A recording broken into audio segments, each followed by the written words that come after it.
Allez, rebonjour à toutes et à tous. Merci de votre présence à ce webinaire organisé par Negawatt, l'association Negawatt avec Solagro. Donc, on a deux intervenants dont je vais vous parler sur cette thématique des impacts du scénario Negawatt sur l'environnement. Voilà, d'autres participants sont en train d'arriver, mais je vous propose qu'on démarre maintenant. Donc, je suis Stéphane Signoret, je suis membre de la compagnie Negawatt. J'ai le plaisir d'animer ce webinaire.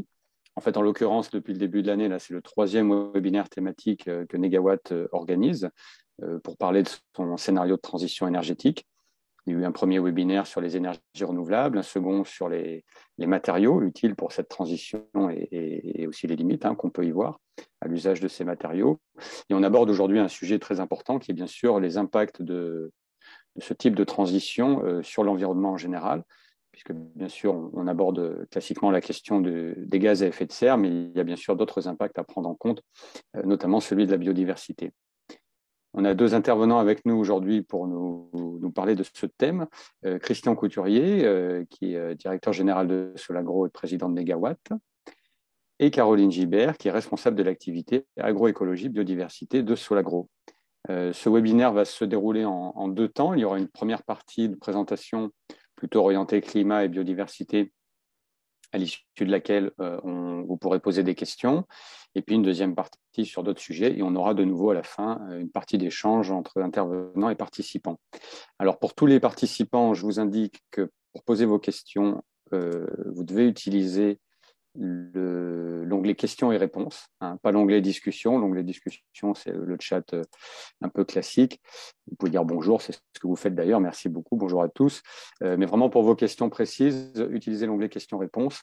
Je prendrai des questions pour les échanges, et puis d'autres personnes en back-office, comme on dit en bon français, répondront à certaines questions par écrit si nécessaire. Cette session est enregistrée, comme vous l'avez vu. Donc, le webinaire sera disponible en replay au bout de quelques jours, si jamais vous n'avez pas le temps d'assister à tout. Voilà. Et on va commencer tout de suite avec Christian Couturier, qui va se lancer dans le début de la présentation. Merci, Christian. Merci Stéphane, bonjour à toutes et à tous. Donc, pour quelques éléments de rappel, si ça veut bien marcher, voilà. Je rappelle que le scénario Negawatt, c'est réalisé par l'association Negawatt, qui a été fondée il y a maintenant une vingtaine d'années par des experts et des praticiens de l'énergie qui comptent aujourd'hui un peu plus d'une vingtaine de membres actifs qui viennent de différents horizons professionnels et avec le soutien de 1600 membres. Voilà. Le scénario Negawatt porte donc sur notre empreinte énergétique, mais il est couplé, comme l'a rappelé Stéphane, à un autre scénario qui est le scénario Negamat, qui est aussi porté par l'association Negawatt. Donc le scénario Negamat, lui, cherche à mesurer notre empreinte matière-matériaux. Et puis, d'autre part, au scénario AFTER, qui concerne ce qu'on appelle le secteur des terres dans le jargon habituel du GIEC, c'est-à-dire le secteur des terres, c'est tout l'usage des sols, donc les productions de l'agriculture, de la forêt, les différents usages de la biomasse alimentaire, non alimentaire, matière, énergie, etc. Donc, d'où la présence aussi de Caroline, qui a travaillé sur le scénario AFTER côté Solagro. Donc, ces scénarios ont été progressivement affinés et renforcés à chaque nouvelle révision depuis la première parution du scénario Negawatt en 2003 et du scénario AFTER en 2011. Et la dernière version du scénario Negawatt a été présentée en octobre dernier.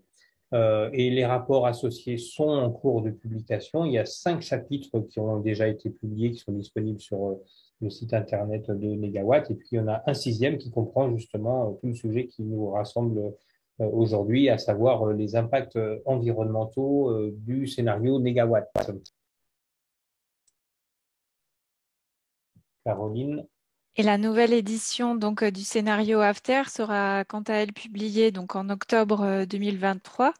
After aujourd'hui est en cours de révision et on s'appuiera sur une version provisoire de cette version à venir et on va l'appeler ici After 2021.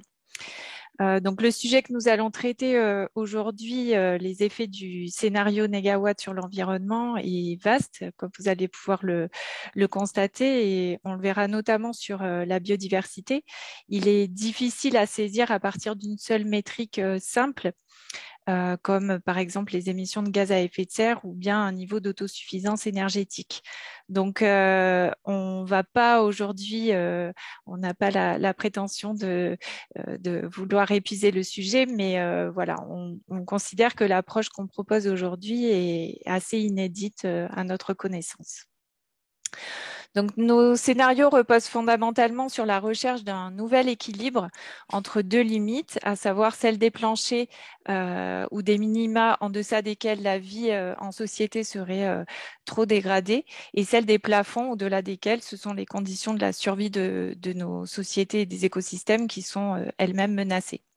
Donc, c'est cette ligne de crête qu'on cherche à suivre, et satisfaire l'ensemble de ces critères est vraiment un défi immense. Et plus précisément, on recherche cette notion de compromis jugé acceptable entre le souhaitable et le possible.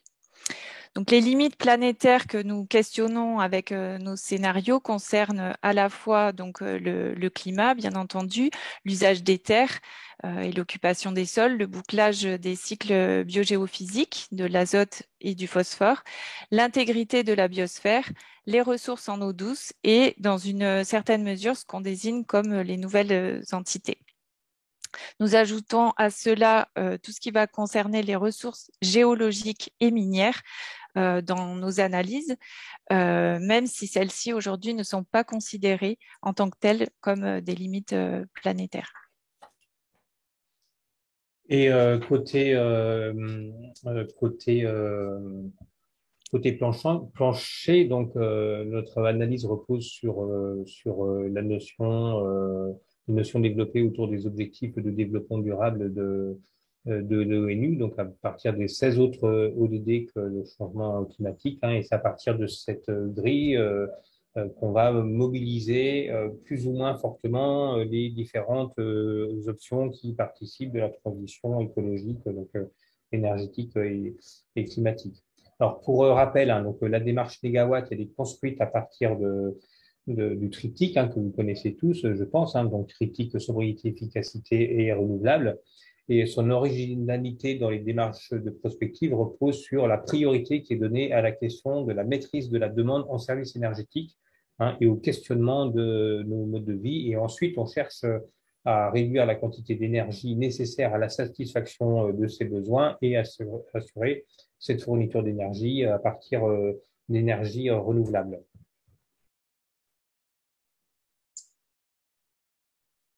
Caro? Oui.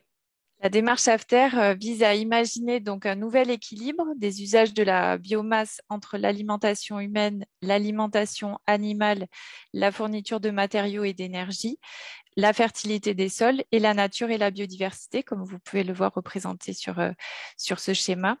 La répartition actuelle est un compromis qui résulte de choix de société, et un autre compromis est aujourd'hui possible et nécessaire pour faire face aux défis d'aujourd'hui.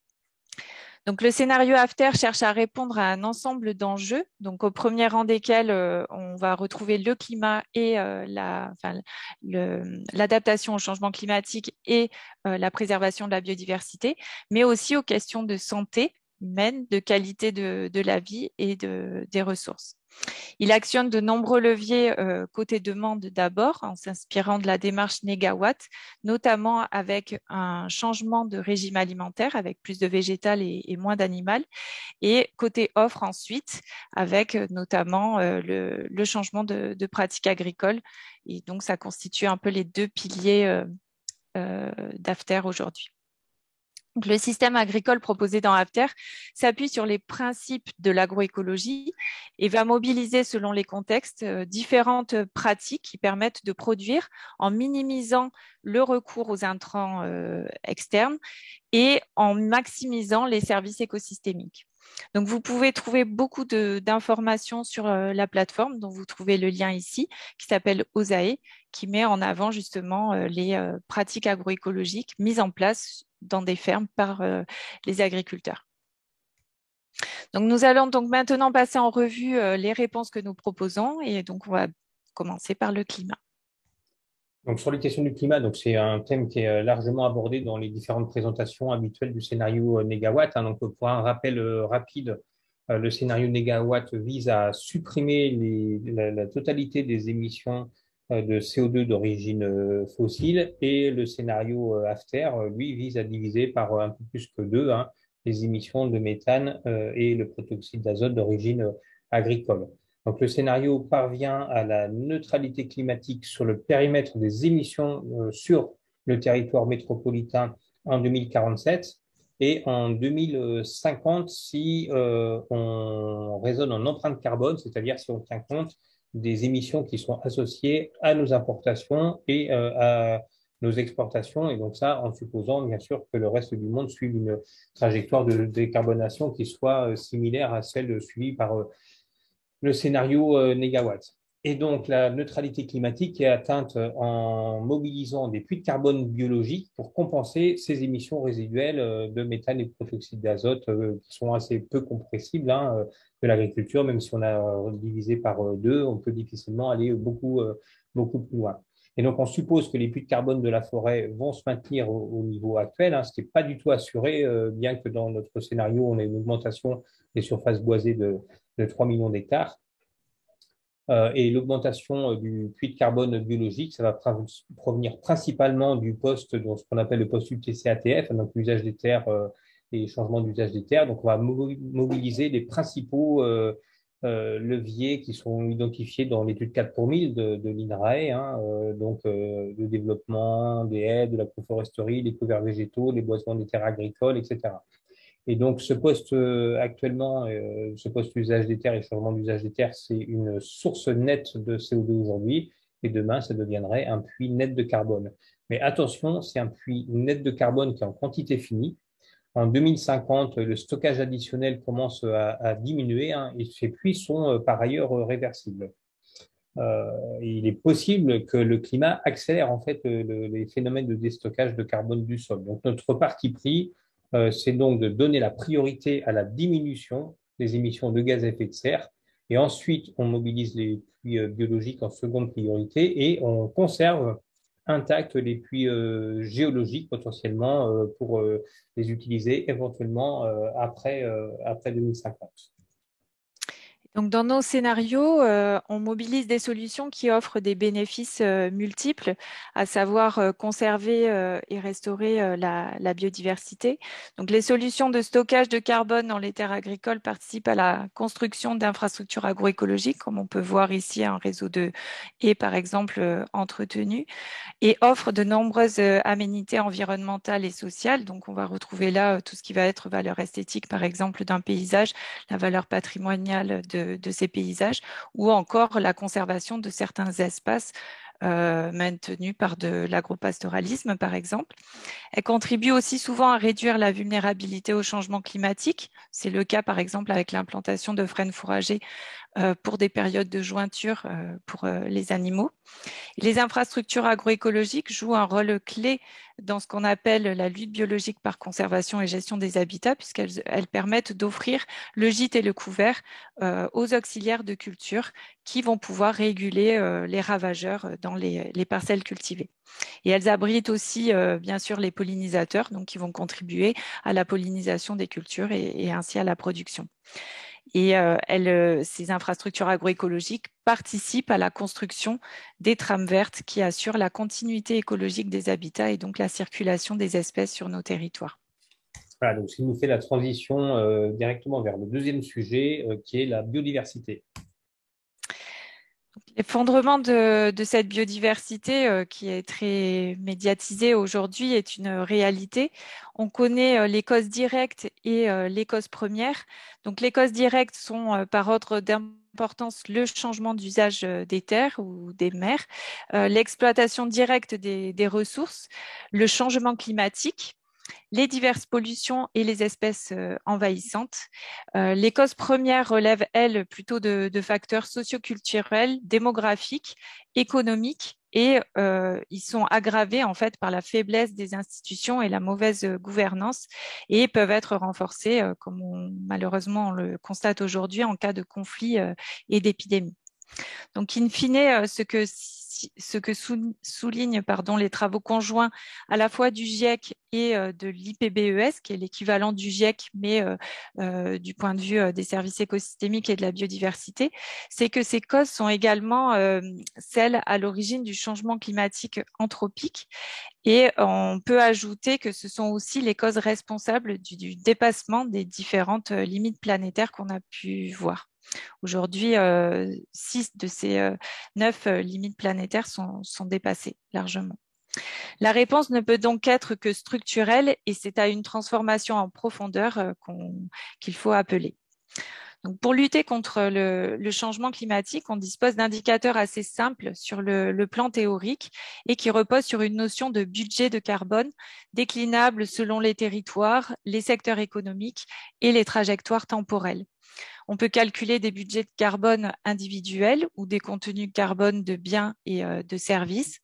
En revanche, pour la biodiversité, cette métrique est impossible puisqu'en fait, cette biodiversité n'est pas macroscopiquement mesurable.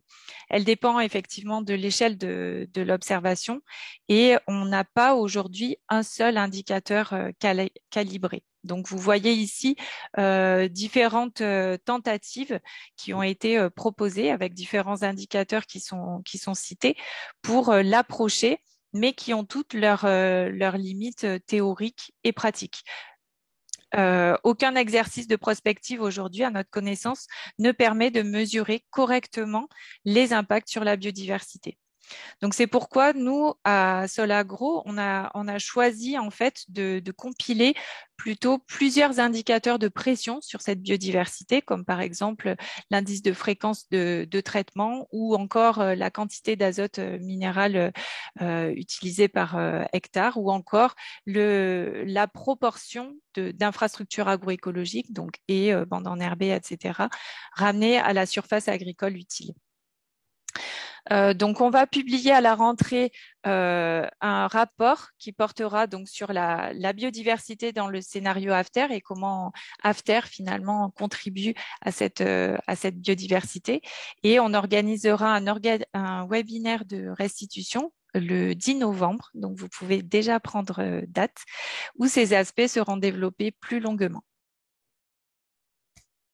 Alors, sur la biodiversité, il faut bien avoir conscience des enjeux pour ce qui concerne le changement d'usage des terres et les questions de conservation ou de perte d'habitat.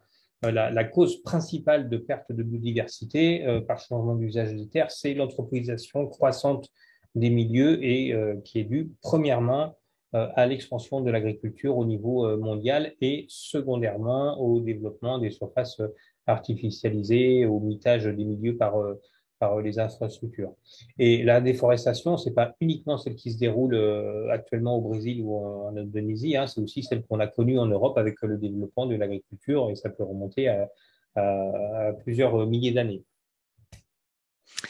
Donc, il nous paraît impératif de tenir compte justement de nos importations de biens et services. Donc, qu'il s'agisse à la fois de produits agricoles, alimentaires ou non alimentaires, mais aussi de produits issus de la forêt ou encore des matières premières fossiles, minérales ou minières.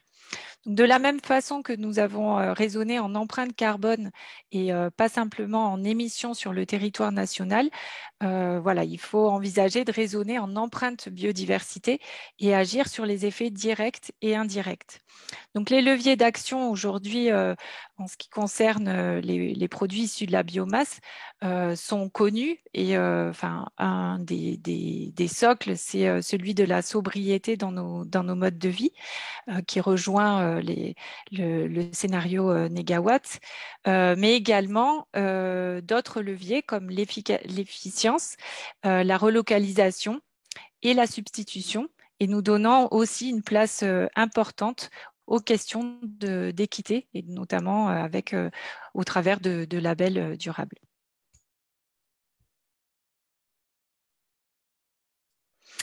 Donc, vous pourrez retrouver cette vidéo, en fait, le replay du webinaire qui a eu lieu le 20 mai dernier sur les importations et la face cachée de nos consommations, issu d'une publication de Philippe Pointreau. Et dans ce webinaire, vous verrez qu'on a croisé pas mal de travaux de partenaires associés, donc le WWF, mais aussi le CIRED et l'IDRI. Voilà. Ouais, donc c'était un webinaire sur les importations de biomasse alimentaire et non alimentaire, effectivement, avec les travaux de Philippe et puis les travaux qu'on a menés avec Karine Barbier sur la prospective du système alimentaire et de son empreinte carbone, donc qui est en cours de publication. Là aussi, il y aura une restitution qui est prévue le début octobre. Parce qu'en fait, réduire l'empreinte alimentaire, c'est pas uniquement réduire les émissions de gaz à effet de serre, c'est aussi réduire l'emprise en termes de surface pour stopper alors la déforestation directe, la déforestation importée et la déforestation indirecte. Donc la déforestation directe a disparu en Europe, qui au contraire a entamé ce qu'on appelle sa transition forestière il y a principalement un siècle, c'est-à-dire que la forêt à nouveau augmente en surface. On a retrouvé les surfaces pour la France du début, enfin du haut Moyen Âge. Donc ça, c'est dû principalement à l'augmentation des rendements agricoles qui a permis d'économiser des surfaces agricoles.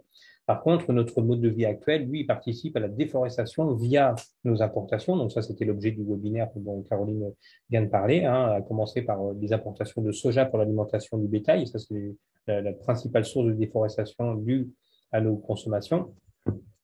Mais on oublie aussi souvent qu'il y a des risques de déforestation indirecte. Alors ça, c'est ce qu'on appelle plus généralement le quasi ou le changement d'affectation des sols indirect. Donc le quasi, en fait, ça se voit pas, ça se mesure pas.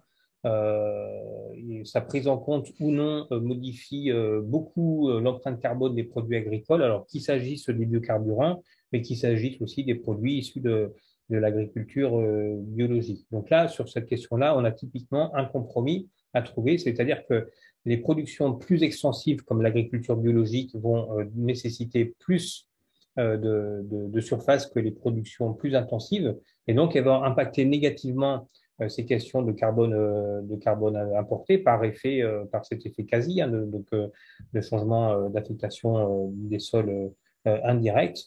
Mais inversement, elles contribuent à préserver la biodiversité locale. Donc pour nous, le dilemme, il est résolu en mobilisant la sobriété, c'est-à-dire on va jouer sur le niveau de consommation. Et dans ces graphiques ici, vous voyez que l'empreinte climatique selon les modes de production, soit en agriculture conventionnelle ou en agriculture biologique, selon le niveau de consommation de viande, sont à peu près similaires. En termes de surface, on mobilise plus de surface avec l'agriculture biologique, mais les consommateurs actuels qui mangent bio régulièrement mangent 2 fois moins de viande que le consommateur moyen. Donc, ce qui fait que même en termes de surface, on consomme moins de surface avec le régime actuel en agriculture biologique par comparaison au régime moyen basé sur des produits issus de l'agriculture conventionnelle. Donc, réduire la consommation de produits animaux qui génère de très loin la plus forte empreinte tant en gaz à effet de serre que en surface, donc autorise à recourir à des productions plus extensives comme l'agriculture biologique. Du coup, réduire la déforestation. Alors, Il faut que je déroule. tu peux Voilà. dérouler les. En fait, dans le scénario after, on envisage de réduire cette consommation de viande et privilégier l'herbe pour les ruminants. Donc, une désintensification de l'élevage en privilégiant les élevages sous label et essayer pour les producteurs d'être davantage autonomes en concentré, pourquoi pas en produisant leur propre métail, et en misant sur un choix de races mixtes qui autorisent en fait, qui ont la particularité de pouvoir être de bonnes productrices laitières, mais aussi d'avoir une bonne qualité bouchère. Donc, effectivement, en privilégiant, en désintensifiant ces élevages, on a des systèmes d'avantage à l'herbe et donc on préserve des espaces prairiaux, comme on peut le voir ici, donc une richesse spécifique et toute la faune qui peut y être associée. On peut également on peut réduire la déforestation importée directe et indirecte et plus généralement diminuer les surfaces utilisées donc passe par plusieurs leviers. Donc, sachant que cette déforestation importée a un impact majeur sur les grands primates. Donc, dans le scénario AFTER, on a pour objectif de réduire les importations des cultures à risque avec un objectif de réduction de 100% pour le soja et l'huile de palme et d'envisager une meilleure valorisation de l'accroissement forestier en ce qui concerne nos productions forestières. Donc, pour cette première partie de réduction des imports de soja, l'idée, c'est de pouvoir relocaliser aussi ces productions en France, pourquoi pas.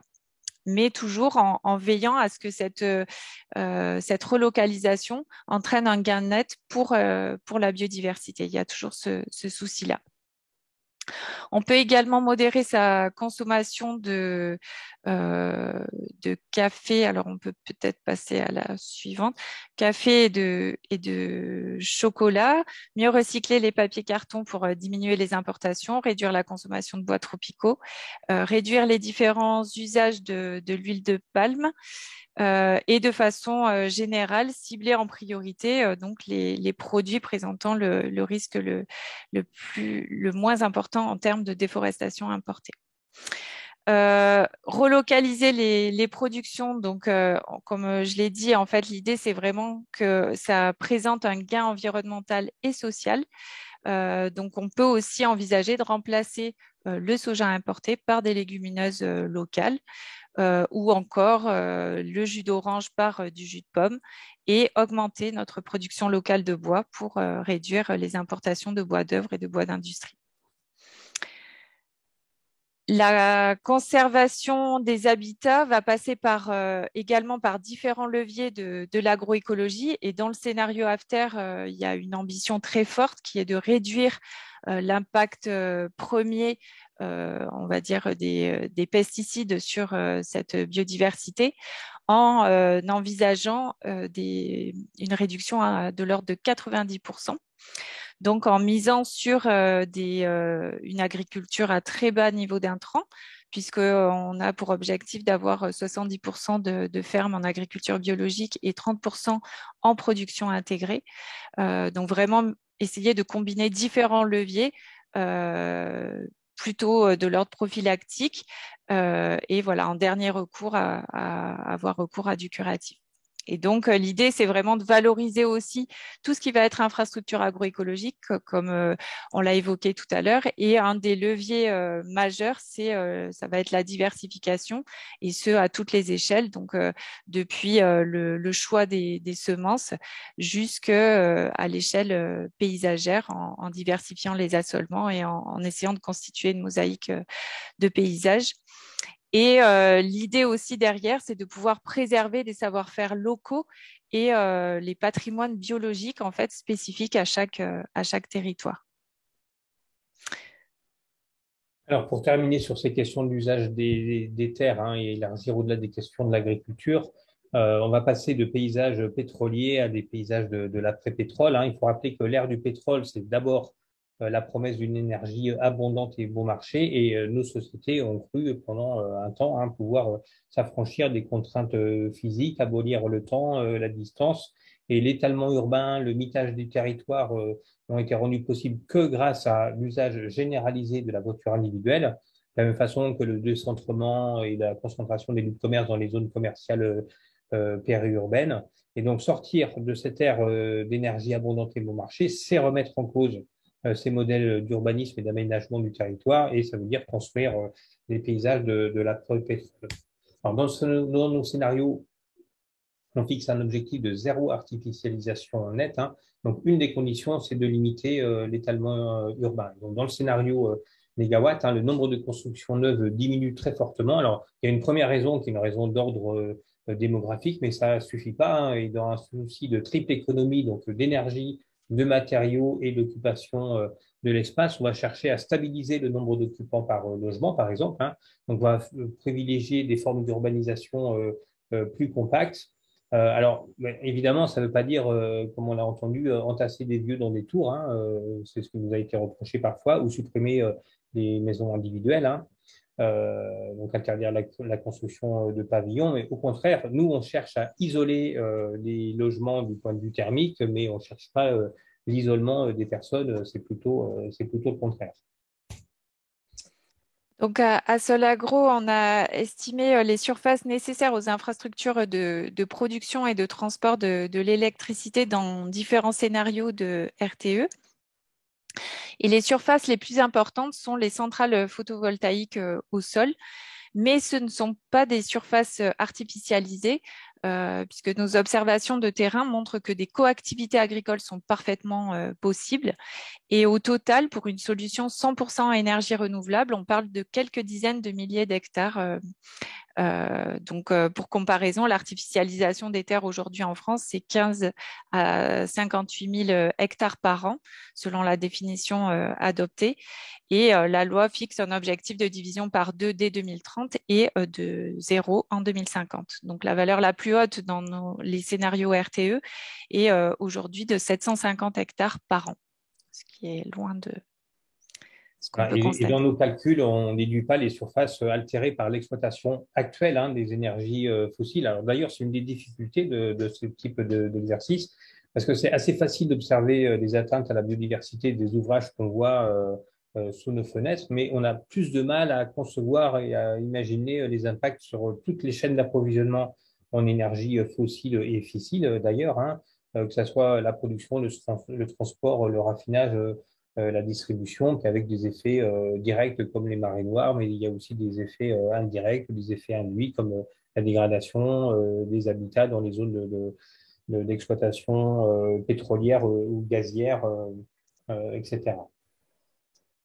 Donc, on va rester sur le chapitre biodiversité et maintenant, on va aborder la question des impacts directs sur la biodiversité et notamment la question de l'exploitation des ressources. Donc, il y a une première question qui se pose, c'est est-ce qu'on laisse suffisamment de biomasse pour nourrir la biodiversité? Donc, par rapport au prélèvement pour les besoins humains, est-ce qu'il reste suffisamment d'aliments pour nourrir la biodiversité du sol, de la faune, etc. En fait, dans les différents scénarios qu'on a étudiés, alors il y a deux variantes dans le scénario AFTER, hein, de 2016. Il y a la variante SAB et la variante REP. Donc SAB, c'est un scénario qui repose sur la généralisation de l'agriculture biologique. REP, ça repose plutôt sur la généralisation de l'agriculture de conservation, de la production intégrée, hein.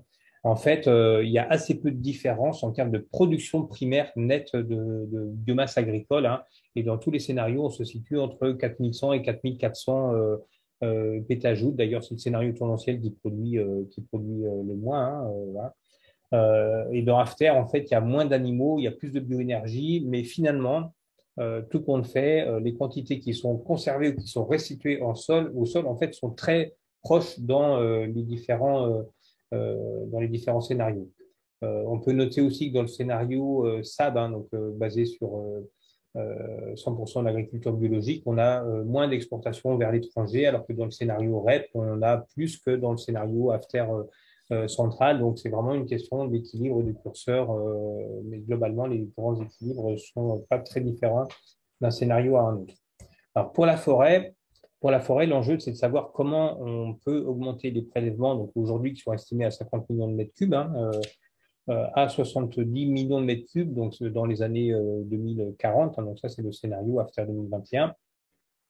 Donc pour satisfaire à la fois des besoins en bois matériaux et en bois énergie et réduire par ailleurs les importations de produits bois, que ce soit pour la construction, le papier, etc.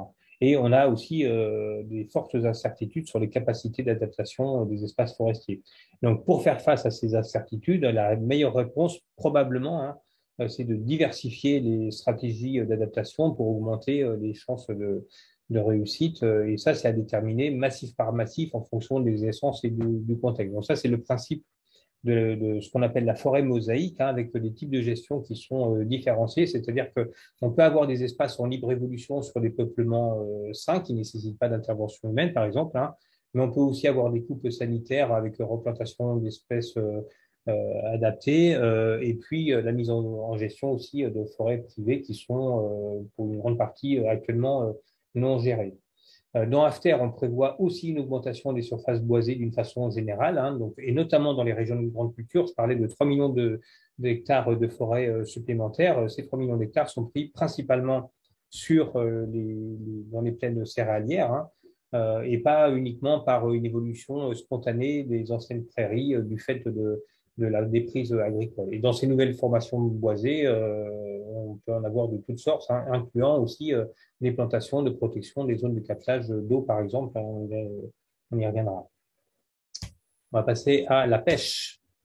Oui, et donc pour terminer sur cette partie de surexploitation des ressources, l'idée dans After, c'est vraiment d'essayer de stopper en fait cette surexploitation des ressources marines, donc en réduisant, en proposant comme levier une réduction de 85% de la consommation de poissons et de crustacés, puisque on sait aujourd'hui, d'après la FAO Stat, que la France est la 5e consommatrice de produits aquatiques en Europe, avec 31 kilos par an et par habitant, dont 24 kilos juste sur la pêche halieutique et 8 kilos d'aquaculture, contre une moyenne mondiale à 20 kilos par an et par habitant. Et concernant les poissons d'élevage, les plus gros postes d'importation nette de la France concernent le saumon d'élevage, en provenance majoritairement de Norvège, et les crevettes qui, elles, en fait, sont issues plutôt de milieux tropicaux et notamment contribuent à la destruction de mangroves. Et ces espèces, et en particulier le saumon, se nourrissent essentiellement de farine de poisson, et leur production contribue à aggraver les problèmes de surpêche ainsi que des gros problèmes éthiques, puisque c'est pour l'essentiel, les espèces utilisées pour la farine sont pêchées au sud et donc pour alimenter les élevages au nord. Donc ça rentre en compétition aussi avec l'alimentation humaine de ces populations. Donc c'est pourquoi on propose de privilégier des poissons herbivores, donc plutôt sardines, maquereaux, et une pêche durable, côtière, en circuit court, et envisager aussi le redéveloppement de filières de pisciculture durable. Alors, toujours sur cette question d'exploitation des ressources, hein, la production d'énergie renouvelable, hein, qu'on va massifier dans le scénario négawatt, impacte aussi la biodiversité. Alors là, c'est surtout l'éolien qui est en cause, hein.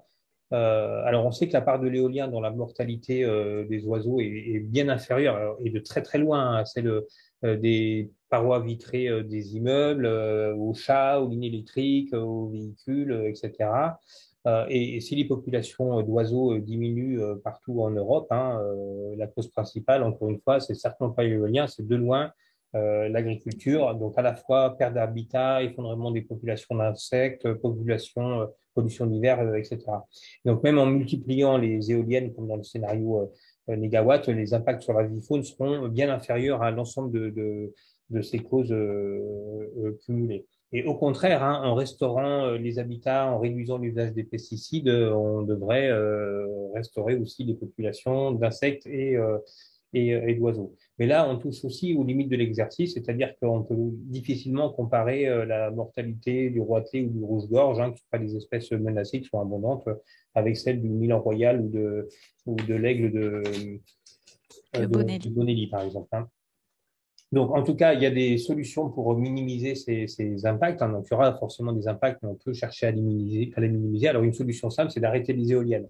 Alors, évidemment, on ne va pas les arrêter 100% du temps, mais il suffit de les arrêter, en gros, de l'ordre de 5% de leur temps pour faire chuter très considérablement la mortalité des oiseaux et des chauves-souris. Euh, alors, on peut aussi avoir d'autres problèmes qui peuvent se poser avec l'éolien en mer, parce que les parcs en mer sont aussi disposés le long des littoraux, qui sont des couloirs de migration. Donc, il y aura des problématiques de densité, de localisation, d'orientation, d'exploitation qui seront à travailler. Inversement, donc ça c'est tiré du scénario Negamat, on va générer beaucoup moins d'impact par la consommation de matériaux, hein, donc que ce soit le bois. Alors la consommation de bois matériaux ici, en fait, elle stagne, elle diminue un tout petit peu parce que on construit beaucoup moins. Voilà, mais on va aussi diminuer beaucoup la consommation d'acier, de verre, de béton, de plastique, etc. Et donc, d'une façon générale, donc le scénario de Negamat, c'est on mobilise tous les leviers, donc depuis la sobriété au niveau de la consommation, en passant par la réparabilité, le réemploi, le recyclage, etc. Donc, on va diminuer la consommation de matériaux primaires. Et ça, c'est vrai d'une façon générale pour les ressources minières. Donc là, sur ce visuel, on voit le niveau, donc la réduction ou l'augmentation de la consommation des principaux métaux, enfin, ou matériaux en tout cas. Voilà. Donc pratiquement toutes les ressources géologiques sont en diminution, alors sauf la bauxite qui reste à peu près au niveau actuel, et surtout le lithium qui est nécessaire à la voiture électrique, donc avec une augmentation de 50% du niveau d'extraction. Et la consommation de ressources minières, en fait, elle est limitée par sa disponibilité, donc la quantité de ressources qu'on peut utiliser. Donc, dans Negawatt, on a fixé des principes éthiques sur le niveau de consommation auquel la France, on considère que la France peut avoir droit. Mais en fait, c'est aussi la nécessité, enfin, les contraintes de l'exploitation minière avec des masses de matières excavées qui sont sans commune mesure avec la quantité de matériaux utiles qu'on va récupérer, la consommation d'eau, l'impact sur les écosystèmes, et puis les impacts sociaux et politiques aussi de ce mode d'exploitation. Donc c'est tout un sujet de réflexion d'ailleurs, c'est-à-dire que s'il faut ouvrir des mines en Europe, ce qui serait du point de vue éthique logique si on a besoin d'extraire un certain nombre de minéraux, à quelles conditions environnementales et sociales est-ce que ça serait acceptable? Voilà, donc on arrive à la fin de cette première partie et on a un peu de temps de questions-réponses. 10 minutes de Exactement. questions-réponses. Exactement. Merci Christian et Caroline pour cette première partie de la présentation. Les questions ont mis du temps à se mettre en route, mais elles sont arrivées tout d'un coup. Alors, je vais en sélectionner quelques-unes. J'espère que tout le monde ne sera pas frustré, mais il y a déjà des réponses qui ont été apportées par écrit à certaines. Mais il m'a semblé que c'était important de revenir sur 2 points. Il y a eu notamment des interrogations sur ce que tu as un petit peu expliqué, Christian, mais je pense que c'est important d'y revenir, sur le puits de carbone que peut représenter, on va dire la forêt en particulier, mais bien sûr toutes les autres ressources végétales, parce qu'évidemment, il y a des questionnements sur le fait que les ressources en bois soient plus utilisées dans le scénario Negawatt que ça ne l'est aujourd'hui. Donc, certaines personnes se demandent comment on peut gérer ça sur le long terme.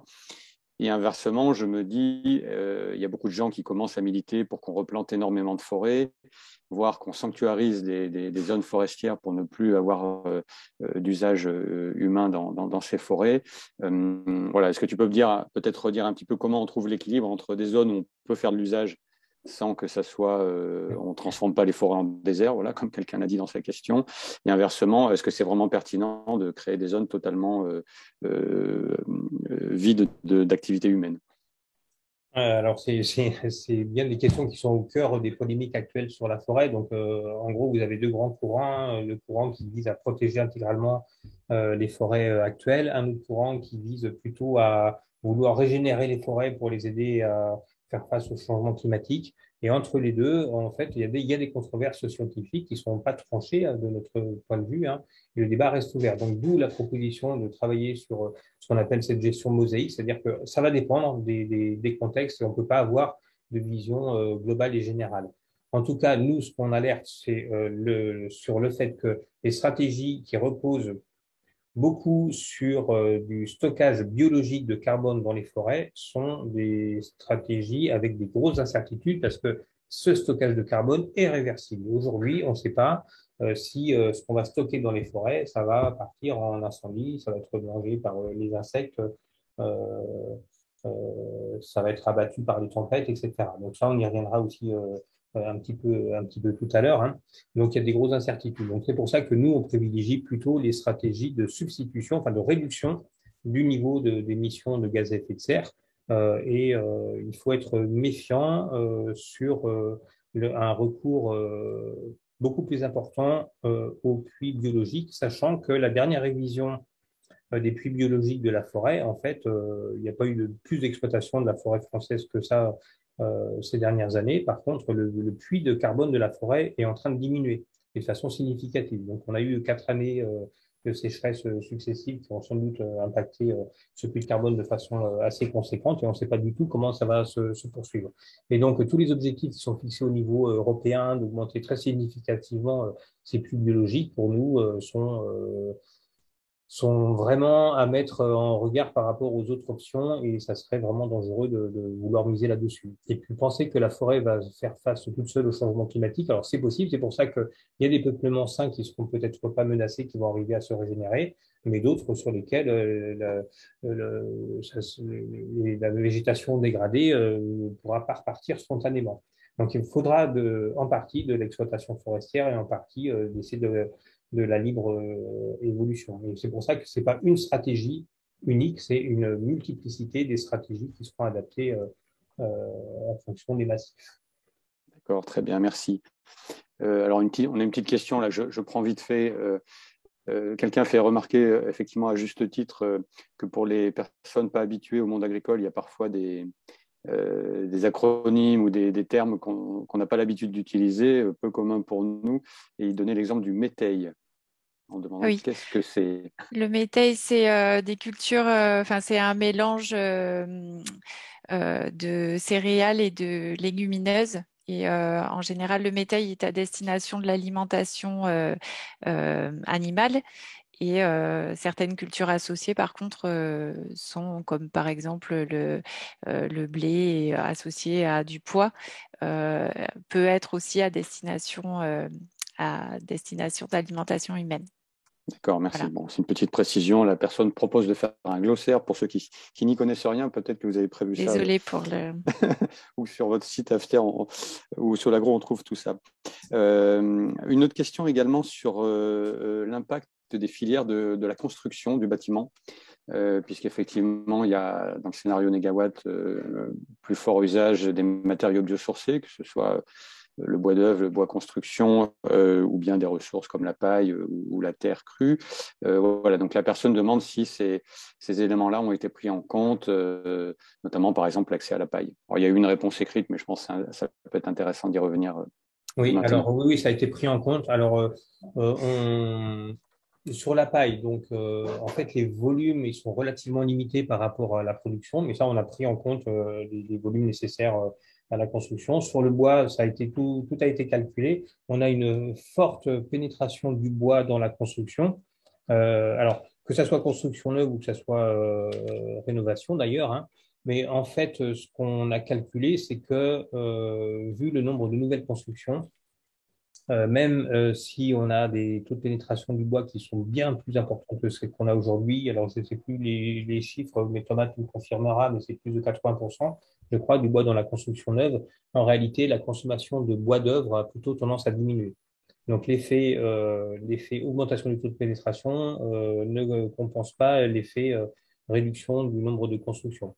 Et ça, c'est lié principalement à des questions démographiques. D'accord, très bien.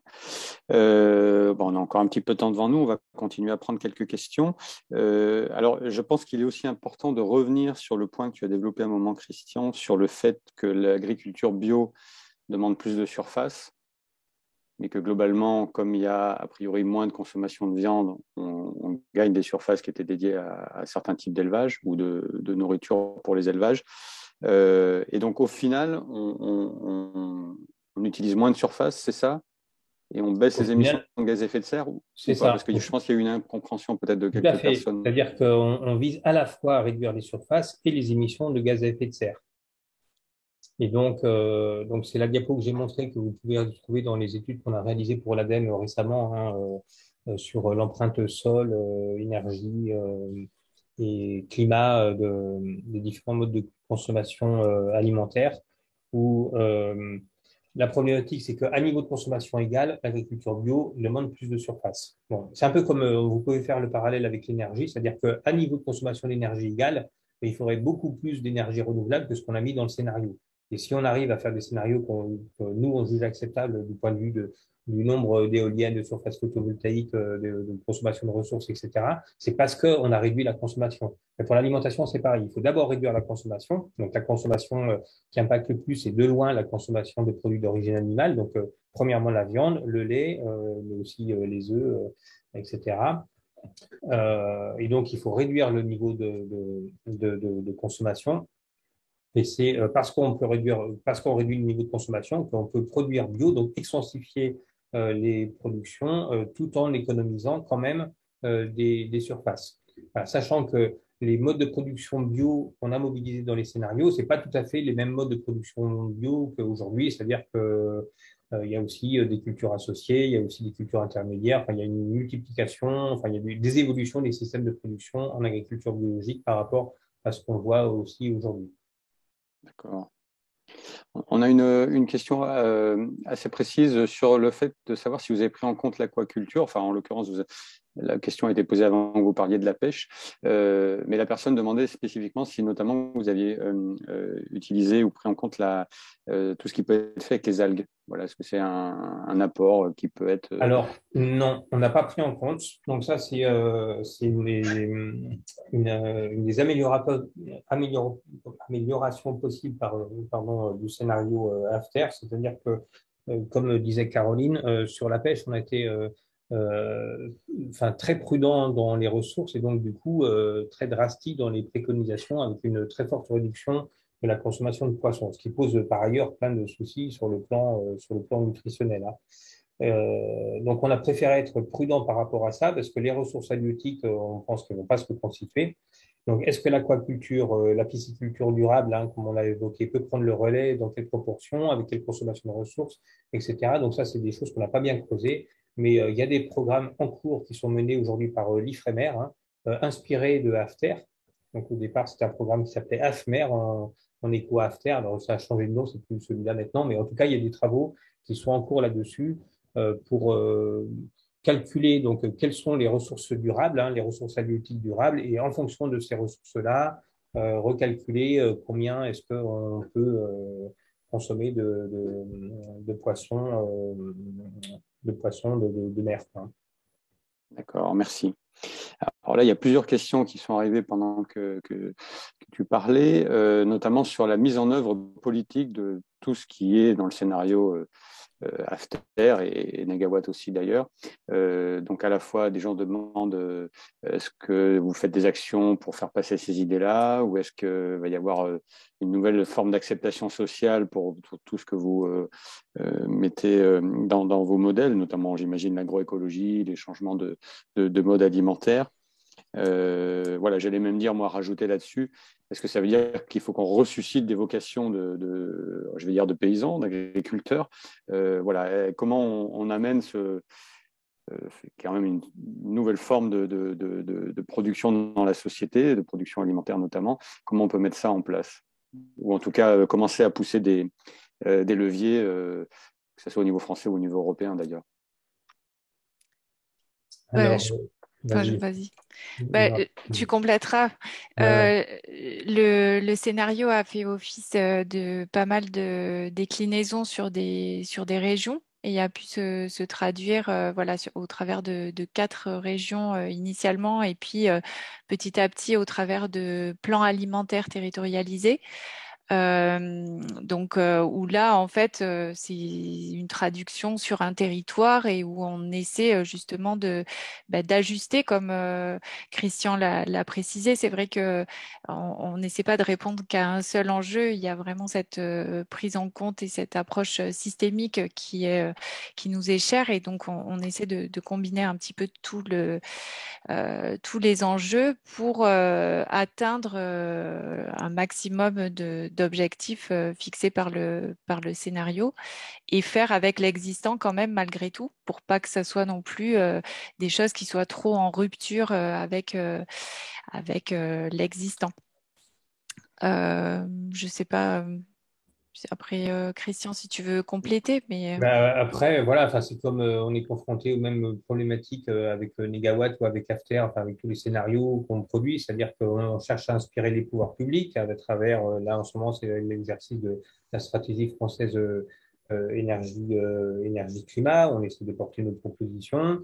On travaille au niveau territorial, comme l'a dit Caroline. Au niveau territorial, il y a tous les paiements pour services environnementaux aussi, qui a un moyen qui est intéressant. Donc, il y a un certain nombre de leviers aujourd'hui qui permettent de financer le maintien des bonnes pratiques ou le passage aux bonnes pratiques.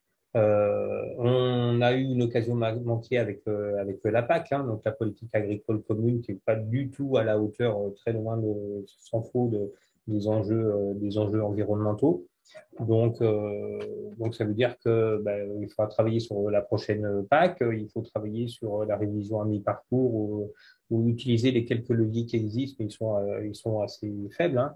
Et puis ensuite, il y a toute la réponse que doit apporter le consommateur. Et là, c'est aussi au niveau individuel, ça veut dire végétaliser son alimentation, acheter des produits sous signe de qualité, labellisés.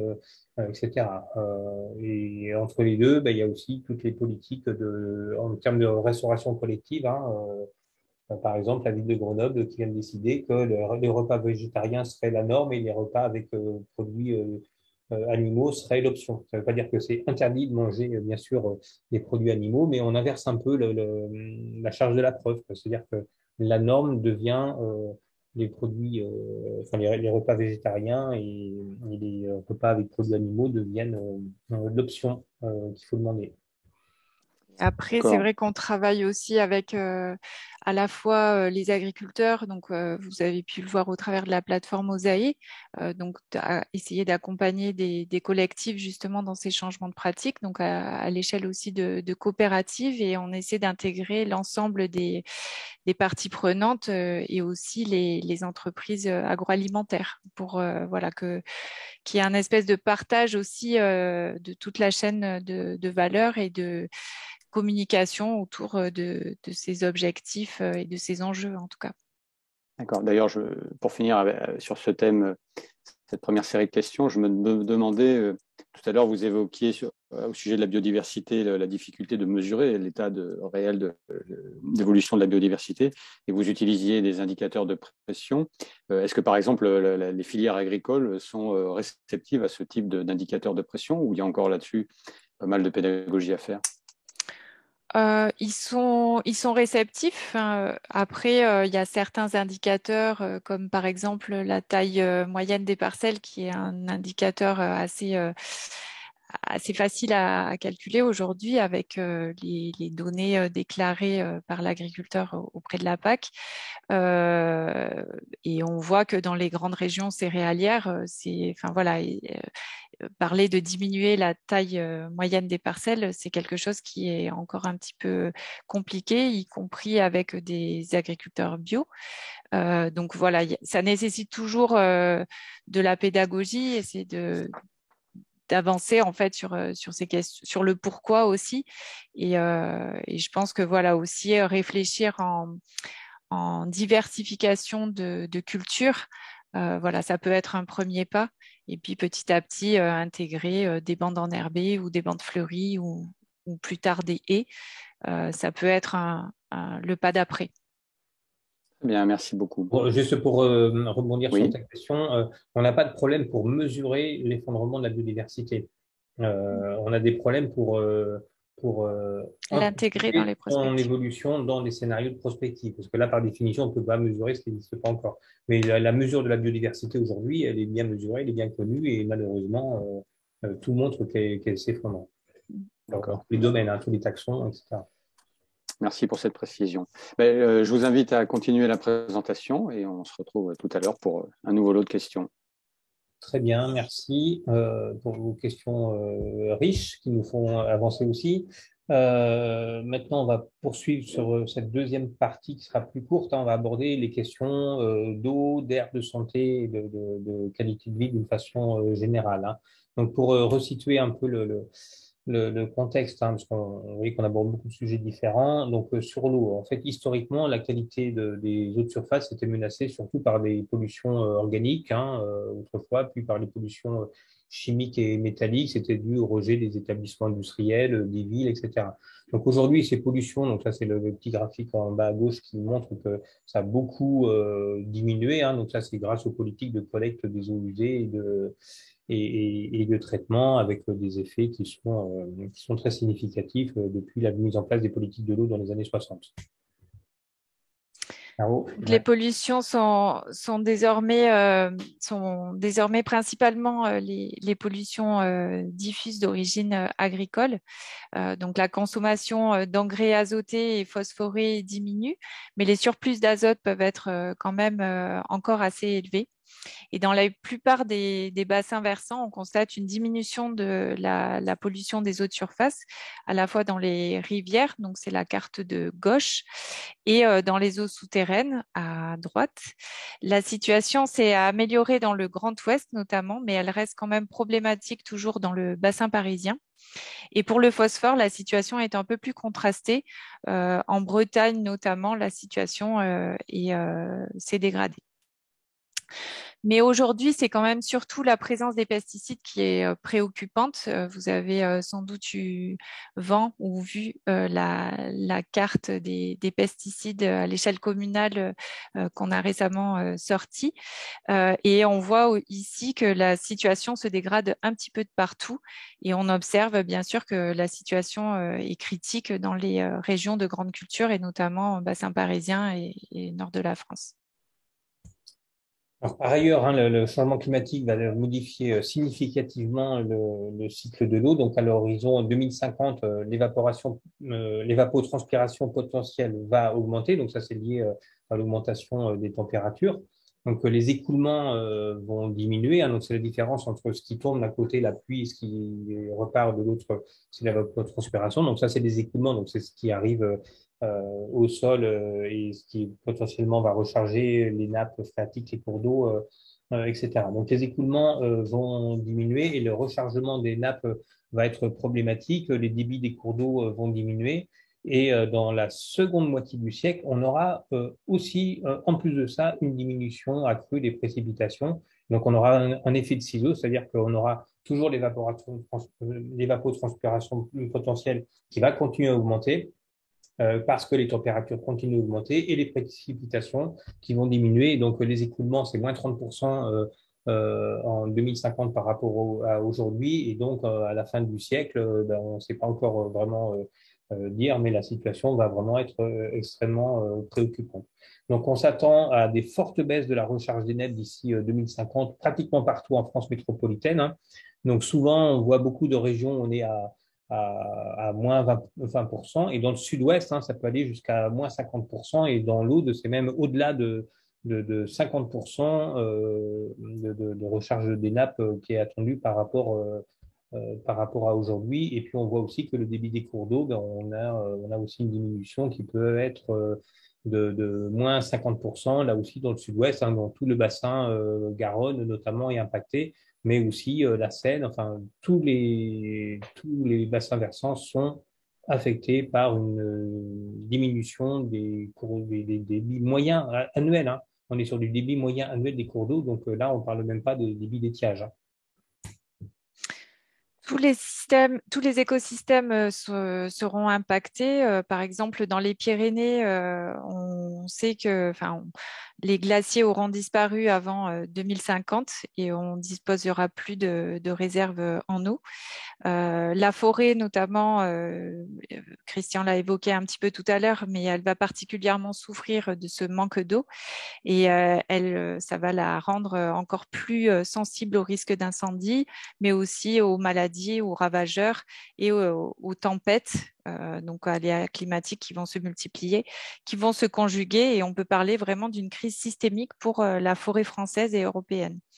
D'où la nécessité, selon nous, de ne pas trop miser sur les puits de carbone biologiques de la forêt, en rappel à la question de tout à l'heure, puisque personne ne peut vraiment prédire aujourd'hui si elle sera en mesure de continuer à absorber du CO2. Et il faut également rappeler que ce phénomène peut être réversible et la forêt peut devenir à terme une source nette de CO2 si les conditions climatiques continuent à se dégrader. Voilà, donc par rapport à ces menaces, hein, donc on a posé le contexte, donc les réponses qu'on propose, hein, donc que ce soit côté négawatt ou côté after, donc on a plusieurs ordres qui ne sont pas de même importance évidemment. Bon, d'abord on va réduire les pollutions thermiques des cours d'eau parce qu'on va arrêter les centrales thermiques électriques, à commencer par les centrales nucléaires. Donc on va réduire les pollutions thermiques, on va chercher à récupérer la chaleur sur les rejets des eaux usées des stations d'épuration industrielles municipale.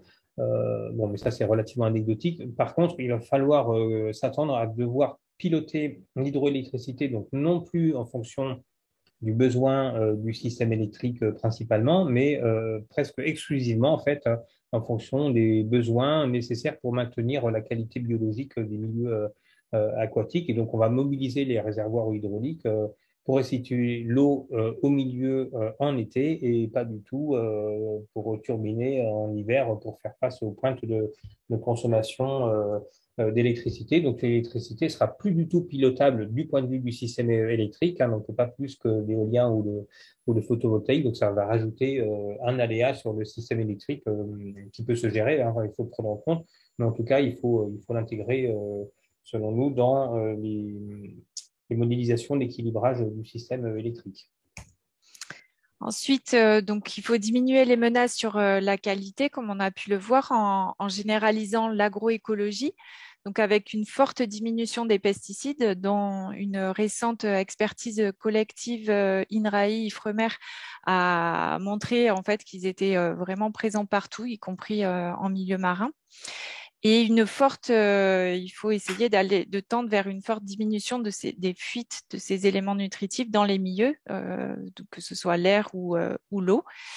Et on peut obtenir ces résultats grâce à la diminution des élevages et surtout à diminuer la densité d'animaux dans ces élevages qui seraient mieux répartis sur le territoire également, ce qui permettra aussi de supprimer des phénomènes d'excédent structurel d'azote.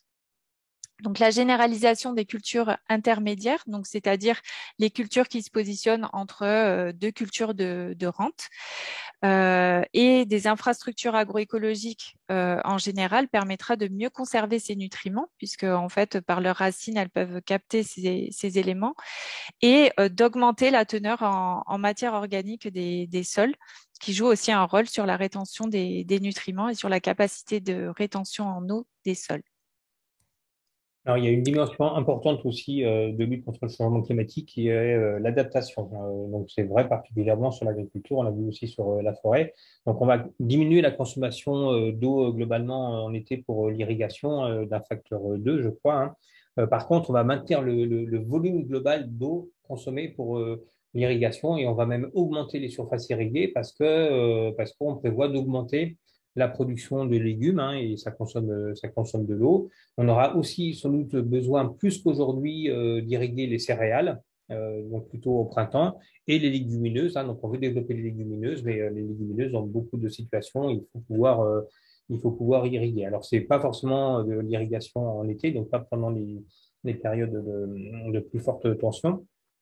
Comme on l'a dit aussi, les pratiques agroécologiques, ça permet de réduire la capacité de rétention en eau des sols et donc ça permet aussi de réduire les risques de crues. Et puis, pour terminer, on prévoit aussi de protéger les périmètres d'eau, de captage d'eau potable, donc en développant des systèmes agricoles à zéro intrant sur ces périmètres de captage. Et dans ces systèmes zéro intrant, ça peut être aussi des taillis à courte rotation, ça peut être des plantes pérennes qui peuvent être utilisées pour faire des isolants, des matériaux ou de l'énergie. Donc, on pourra aussi utiliser ces systèmes pour produire de la biomasse. Voilà. Donc, pour terminer, on arrive au bout. Un dernier chapitre sur la qualité de vie, donc qui va porter sur les questions de santé, d'air et de bruit. Donc, en termes de santé, on vise un régime alimentaire donc conforme aux recommandations nutritionnelles du Plan national nutrition santé 4, qui préconise actuellement de consommer moins de 150 grammes par semaine de charcuterie et moins de 500 grammes de viande rouge, ce qui permettra donc de diminuer significativement le nombre de cancers colorectaux et de maladies cardiovasculaires notamment. On limite aussi les ajouts de nitrites, sel, sucre et gras dans les aliments, ainsi que la consommation de produits ultra transformés au profit d'aliments plus complets et de produits frais. On diminue aussi les surconsommations et la consommation d'alcool. Et on fait le pari que les politiques de santé publique seront couronnées de succès, que l'indice de masse corporelle, au lieu de poursuivre son augmentation, retrouvera au contraire son niveau de l'an 2000 et que la prévalence de surpoids et de l'obésité dans la population diminuerait, en lien aussi avec le développement des mobilités actives. Donc justement, on a chiffré l'impact de l'augmentation des déplacements à pied et à vélo à 10 000 morts évitées par an. La mobilité active, donc c'est bon pour le climat et c'est aussi bon pour la santé. Donc de manière générale, on recherche un effet systémique basé sur le concept de santé globale, c'est-à-dire qu'on ne vise pas simplement donc la qualité des aliments et du régime alimentaire, mais on recherche aussi une alimentation saine dans un environnement sain et une qualité de vie saine.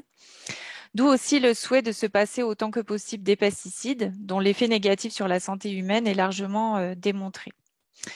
Dans le concept de santé globale, on s'intéresse aussi aux pandémies et aux zoonoses, puisqu'on sait en fait que ces zoonoses sont dues en grande partie à la perte d'habitat, notamment pour ces animaux qui du coup se rapprochent des humains et transmettent donc leurs maladies ou leurs ravageurs. Et on agit donc sur les causes directes qui sont liées à une forte densité d'élevage pour promouvoir des systèmes plus extensifs et réduire la densité de l'élevage en priorité dans les régions où elle est la plus forte. On agit également sur les causes indirectes, notamment la déforestation, comme on l'a vu tout à l'heure, et l'anthropisation des milieux, comme on l'a vu précédemment. Voilà. Et pour terminer sur ces questions de santé avec Négawatt, on rénove les bâtiments. Alors, ça veut dire que rénover les bâtiments, c'est moins de déperdition thermique, mais c'est aussi plus de confort, c'est moins d'humidité et c'est moins d'inconfort d'une façon générale en hiver comme en été. Alors, pour beaucoup de nos concitoyens, ça va bien au-delà de la notion de confort et on sait que les conditions de vie dans beaucoup de logements sont médiocres. Ils vont générer des effets sur la santé qui peuvent être importants et donc on observe une plus grande fréquence de certaines maladies, donc notamment des maladies respiratoires, mais pas uniquement. On a aussi des effets sur la santé mentale. Et donc, la rénovation complète et performante telle qu'on en fait la promotion à Négawatt, c'est vraiment une des mesures les plus efficaces qui soient sur tous les plans, que ce soit au niveau énergétique, au niveau social, au niveau environnemental, au niveau économique. Donc, c'est plus que temps de l'imposer par la loi au plus grand bénéfice de tous et de chacun. Sur le bruit, alors le bruit, c'est une nuisance qui est importante, qui est souvent aussi négligée ou sous-estimée. On estime qu'aujourd'hui, il y a au moins 12% de la population qui est exposée à des niveaux de bruit qui excèdent 65 décibels le jour. La grande majorité de ces nuisances provient du trafic routier. Alors, la réponse apportée par Négawatt, c'est d'abord une diminution globale du trafic. C'est aussi le remplacement des moteurs thermiques en ville par des moteurs électriques. Et puis, pour les poids lourds, c'est des poids lourds à gaz et il y a 3 décibels de moins en termes de bruit. Ça fait quand même la moitié de la puissance sonore. Voilà. Et on a aussi une forte diminution du trafic aérien. Et puis, on a aussi l'isolation des bâtiments qui apporte aussi un meilleur confort acoustique et pas uniquement thermique. Donc, par contre, il y aura des nouveaux bruits de la campagne, donc il faudra faire attention aux nuisances possibles par les éoliennes, par les méthaniseurs, par les pompes à chaleur en ville. Donc, il y a des enjeux qu'il faut anticiper, il faut tenir compte du fait que ces nouveaux équipements peuvent engendrer des nuisances sonores et donc trouver des moyens pour les minimiser ou les éviter dans la mesure du possible. Et puis, pour terminer, pratiquement, c'est ça, la qualité de l'air sera largement améliorée parce qu'on va supprimer les véhicules à moteur thermique en centre-ville et puis d'une façon générale réduire beaucoup les véhicules, les moteurs thermiques. Donc, on voit que les émissions de particules par le transport routier au niveau de la combustion sont réduites à presque rien. Donc, il va rester quelques particules fines émises par les poids lourds qui continueront à utiliser des moteurs thermiques. On a vraiment divisé énormément. Par contre, ce qu'on va assez peu réduire, c'est toutes les autres sources d'émissions de particules fines du trafic routier, qui est l'abrasion des pneumatiques de la route et des plaquettes de frein. Voilà. Par contre, alors là, il y aura peut-être un progrès technique qui permettra d'aller un petit peu plus loin. Donc, cette diapo-là elle date du scénario précédent, Négawatt 2017. On n'a pas encore actualisé pour Négawatt 2022, mais ça restera sur les mêmes ordres de grandeur. On aura aussi une diminution assez importante des émissions d'ammoniac, à savoir 90% des émissions d'ammoniac aujourd'hui sont d'origine agricole. Donc, on aura moins d'ammoniac parce qu'on a moins d'animaux et puis on a des meilleures pratiques de fertilisation, ce qui fait qu'on aura moins d'ammoniac dans l'air. Et puis, pour terminer, on s'est posé la question des odeurs. Alors, ce sera quoi les odeurs dans un scénario de transition écologique? Alors, il y aura moins d'élevage, il y aura moins de fosses alizées ouvertes. Est-ce qu'on aura encore des odeurs de ferme? Oui, nous, on pense qu'on aura des odeurs de ferme, mais qui seront des fermes un peu comme on a connu autrefois et pas les odeurs de fosses alizées d'aujourd'hui. Et puis, on aura aussi pratiquement plus d'odeurs d'échappement et de fumée. Donc, on aura le concept de fumée qui aura pratiquement disparu. Voilà, ça ouvre des perspectives sur cette question des odeurs. On ne pouvait pas traiter la question du bruit sans traiter la question des odeurs. Voilà, donc on a terminé avec cette présentation. Merci de nous avoir suivis jusque-là. Et il nous reste encore un petit temps de questions-réponses, une dizaine de minutes. Oui, merci Christian. Effectivement, on arrive presque au bout. On va se donner théoriquement jusqu'à 13h30. Voilà, on va voir si de nouvelles questions arrivent en direct. Alors, j'en ai déjà retenu une ou deux. Alors, attendez, il y en a en plus des nouvelles qui arrivent. Bon, je vous donne déjà celles que j'avais notées. Quelqu'un a fait remarquer que effectivement les crises, qu'elles soient géopolitiques avec l'Ukraine ou même la crise sanitaire préalablement avec le Covid, fragilise un petit peu aussi ce qui se passe dans le monde agricole, on va dire, puis plus largement dans toutes les chaînes d'approvisionnement. On l'avait vu au moment du Covid, il y avait une sorte de pénurie de farine, si je me rappelle bien. Peut-être tu pourras nous en parler, Christian, si tu veux.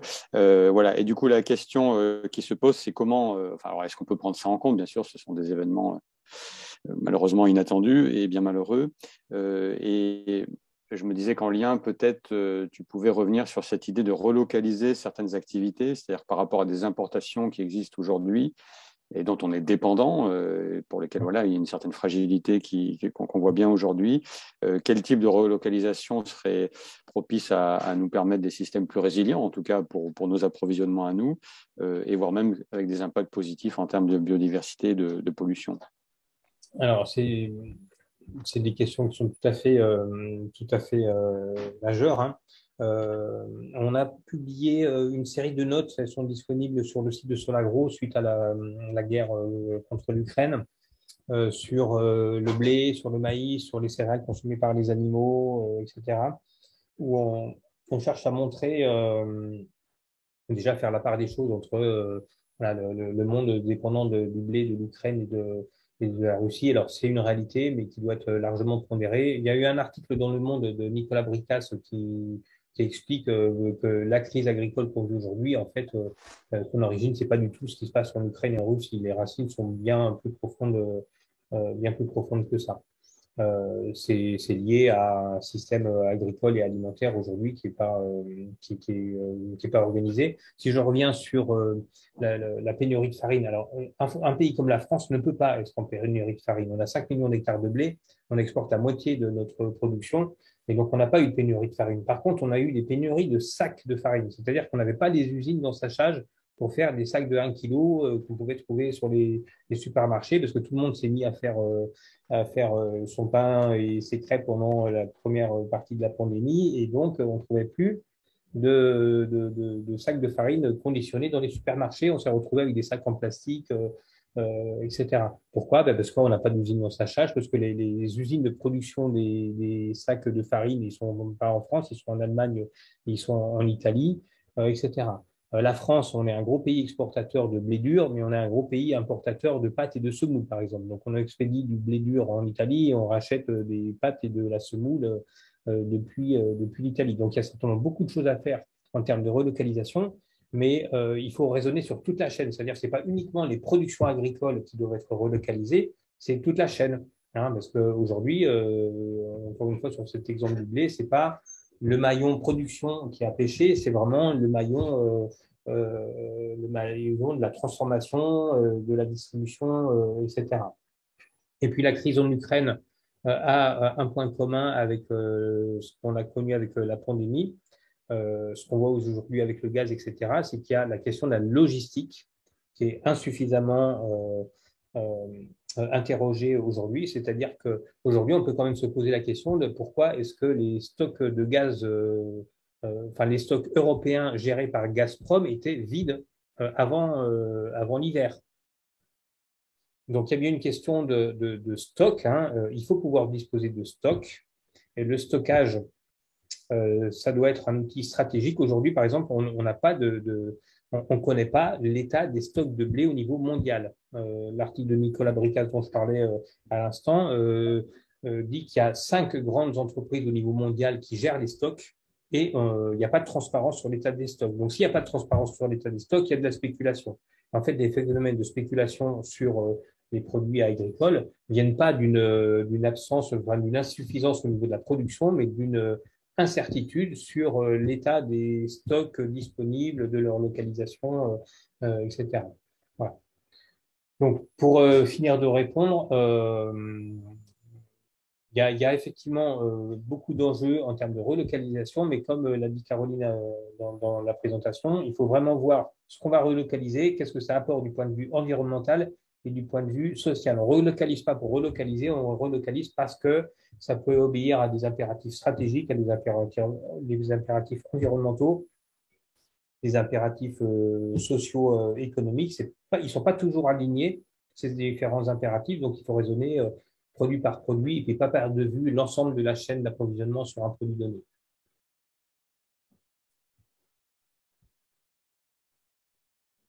Pardon, merci pour toutes ces précisions. Alors une autre question plus, on va dire, économique quelque part. Il y a quand même une grande présence des grands groupes agroalimentaires dans le monde d'aujourd'hui. Quelqu'un fait remarquer que peut-être par essence, ce n'est pas forcément ceux qui peuvent porter le plus facilement le genre d'évolution que vous préconisez dans After et dans Negawatt. Donc des modèles plutôt coopératifs seraient peut-être à plus petite échelle seraient peut-être plus pertinents et qu'il faut aussi mobiliser les jeunes autour de toutes ces thématiques et ces nouveaux métiers, en tout cas ces métiers à redécouvrir notamment dans l'agriculture. Voilà, qu'est-ce que vous en pensez? Est-ce qu'on est obligé de changer vraiment beaucoup de modèles économiques ou forcément on aura besoin d'un peu de toutes les tailles possibles? Alors, c'est aussi une vaste question. Nous, on n'a pas vraiment de réponse par rapport à ça. On peut vous faire part de nos retours d'acteurs de terrain. On voit bien qu'il y a différentes échelles, hein, que tout passe pas par de l'action individuelle. Il y avait une question sur est-ce qu'il faut compter je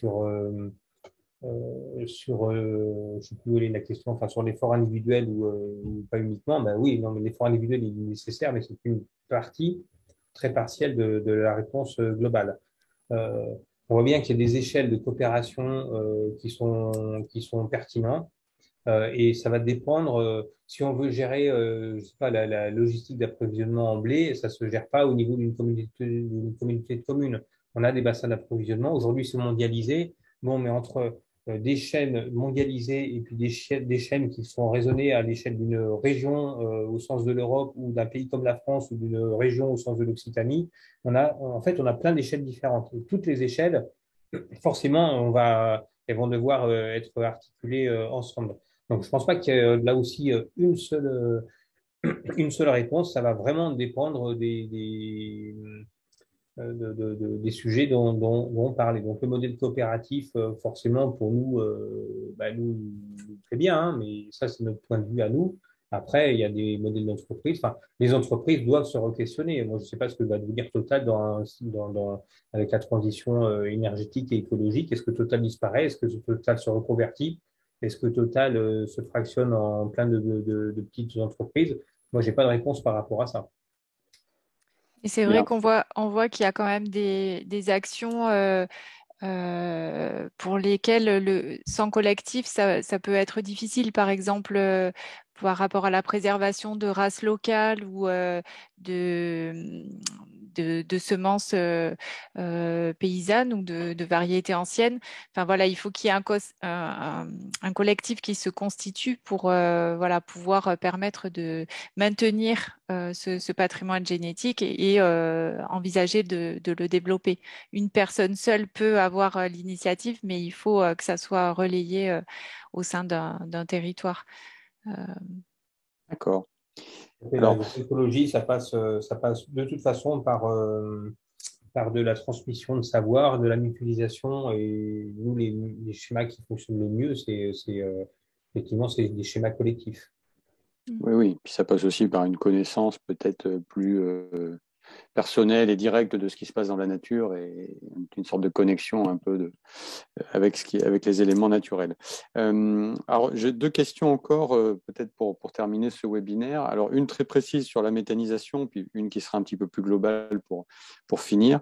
On a deux questions autour de la méthanisation. Alors, bien sûr, vous avez évoqué les odeurs, donc quelqu'un n'a pas manqué de poser la question pour savoir si les méthaniseurs pouvaient être un problème en termes d'odeur. Et du coup, quelqu'un en a profité pour reposer la question, enfin, en tout cas pour demander une précision sur quelle était la différence entre le fait de traiter les lisiers et les fumiers par la méthanisation et le fait d'avoir du compost. Voilà, peut-être intérêt comparé Sur en les quelques odeurs, mots. donc effectivement, un méthaniseur, il peut y avoir des odeurs au niveau d'un méthaniseur. Alors ça, les odeurs, les problématiques d'odeur, on les rencontre surtout sur les méthaniseurs qui vont traiter des déchets qui viennent des industries agroalimentaires, des ménages, etc. Beaucoup moins à partir de ceux qui traitent que des matières agricoles. Par contre, on aura une très forte diminution au niveau de l'épandage, hein. Aujourd'hui, ceux qui vivent dans des régions d'élevage ils savent quand la tonne à lisier est passée dans le champ d'à côté, hein. Donc ça, en termes d'odeur, voilà, il y aura des plus, il y aura des moins. Voilà. Sur la comparaison compost-digesta, bon, il y a plein de travaux qui ont été faits d'ordre agronomique, hein. En gros, digesta ou compost, il n'y a pas vraiment de différence du point de vue agronomique, hein. C'est des produits qui ont des propriétés qui sont un peu différentes, ça se gère pas de la même façon, on ne traite pas les mêmes matières, donc c'est un peu difficile à comparer. Comme ça, il faut, encore une fois, ça dépend du contexte, qu'est-ce qu'on a comme matière et à quoi c'est utilisé. Mais voilà, il n'y a pas de problématique particulière entre compostage et méthanisation. D'accord, très bien. Puis je pense qu'il y a des sites internet où on retrouve Oui, pas oui, mal il y a plein d'informations. de toutes les publications sur l'agro sur le sujet, des études sur les propriétés agronomiques du digesta, etc. Ça a été largement exploré tout ça. Voilà, je crois qu'il y a un site qui s'appelle Infobiogaz aussi ou quelque chose comme ça. Oui, oui, oui, oui, oui. Infométa, pardon. Non, je sais plus. Bon, c'est pas grave. Non, Euh, Très bien, merci. Et alors, je propose qu'on finisse avec une question que je me suis posée. Du coup, cette approche franco-française quand même dans After, enfin, et dans Negawatt aussi, mais alors je pense en particulier à After, est typique bien sûr de la France et de ses pratiques et paysages agricoles. Donc chaque pays a des spécificités, mais est-ce que tout de même les grands principes ou même des solutions qui sont mises en avant dans le scénario After pourraient être appliqués dans d'autres pays? Alors bien sûr à minima européen, mais peut-être plus loin. Voilà, est-ce qu'on peut exporter le modèle After finalement? oui, bien sûr, oui. Alors après, c'est comme le modèle négawatt, il peut être exporté partout. Alors effectivement, en fonction des situations, négawatts, on va insister dans les pays riches sur la sobriété. Il y a d'autres pays où on va insister sur l'efficacité et puis d'autres sur la production de renouvelables parce que, bon, parler de sobriété, on a des régions qui consomment un dixième de notre niveau de consommation d'énergie actuelle, c'est pas la priorité. Et de la même façon, les principes d'After, l'agroécologie peut se décliner partout dans le monde. Et ben, ça ne sera pas la même chose dans des régions tropicales avec des populations qui n'ont pas accès aux intrants, à la formation, etc., par exemple, hein, ou en Ukraine ou au Canada. Hein. Bon, mais après, dans chaque pays, on peut utiliser les principes généraux de l'agroécologie. L'agroécologie, c'est pas du tout un concept franco-français. Hein, c'est au contraire. Enfin, Caroline, tu peux Ah oui, oui, le mot de la fin. c'est plutôt, c'est plutôt né en Amérique du Sud et justement à la base c'était quand même aussi un mouvement social pour protéger, on va dire, les petits producteurs par rapport à ceux qui s'accaparaient les terres notamment. Donc après il y a toute une déclinaison et il y a plein de définitions de l'agroécologie. Nous, celle qu'on promeut, c'est vraiment une agriculture basée sur des intrants naturels et les services, en fait, les fonctionnalités écologiques des agrosystèmes. Donc tout ça, enfin, on l'a adapté, nous, à nos territoires. Après, enfin, voilà, chacun peut s'en emparer. Les grands principes sont les mêmes, quoi. En fait, c'est minimiser l'impact sur les ressources sensibles, minimiser le recours aux intrants, et voilà, promouvoir au maximum tout ce qui est services écosystémiques de régulation biologique, notamment. Très bien. Bah, écoutez, merci beaucoup à vous deux pour cette présentation. Je pense qu'on a compris que les impacts étaient quand même beaucoup plus positifs que négatifs en appliquant ces modèles, soit portés par Negawatt, soit portés par After. On sera tous très attentifs à votre rapport sur la biodiversité qui va sortir à l'automne. Voilà, on va suivre ça de près. Et puis Negawatt aura l'occasion également de faire de prochains webinaires sur le deuxième semestre. Donc, si vous n'êtes pas déjà abonné à la newsletter de Negawatt, n'hésitez pas à vous inscrire ou bien à adhérer tout simplement à l'association pour nous aider dans nos travaux. Écoutez, je vous souhaite à tous bon été. Je vous remercie d'avoir été présents pendant cette heure et demie et j'espère qu'on se retrouvera dans quelques mois pour un autre sujet. Merci, au revoir. Merci Au beaucoup. revoir et merci. Au revoir.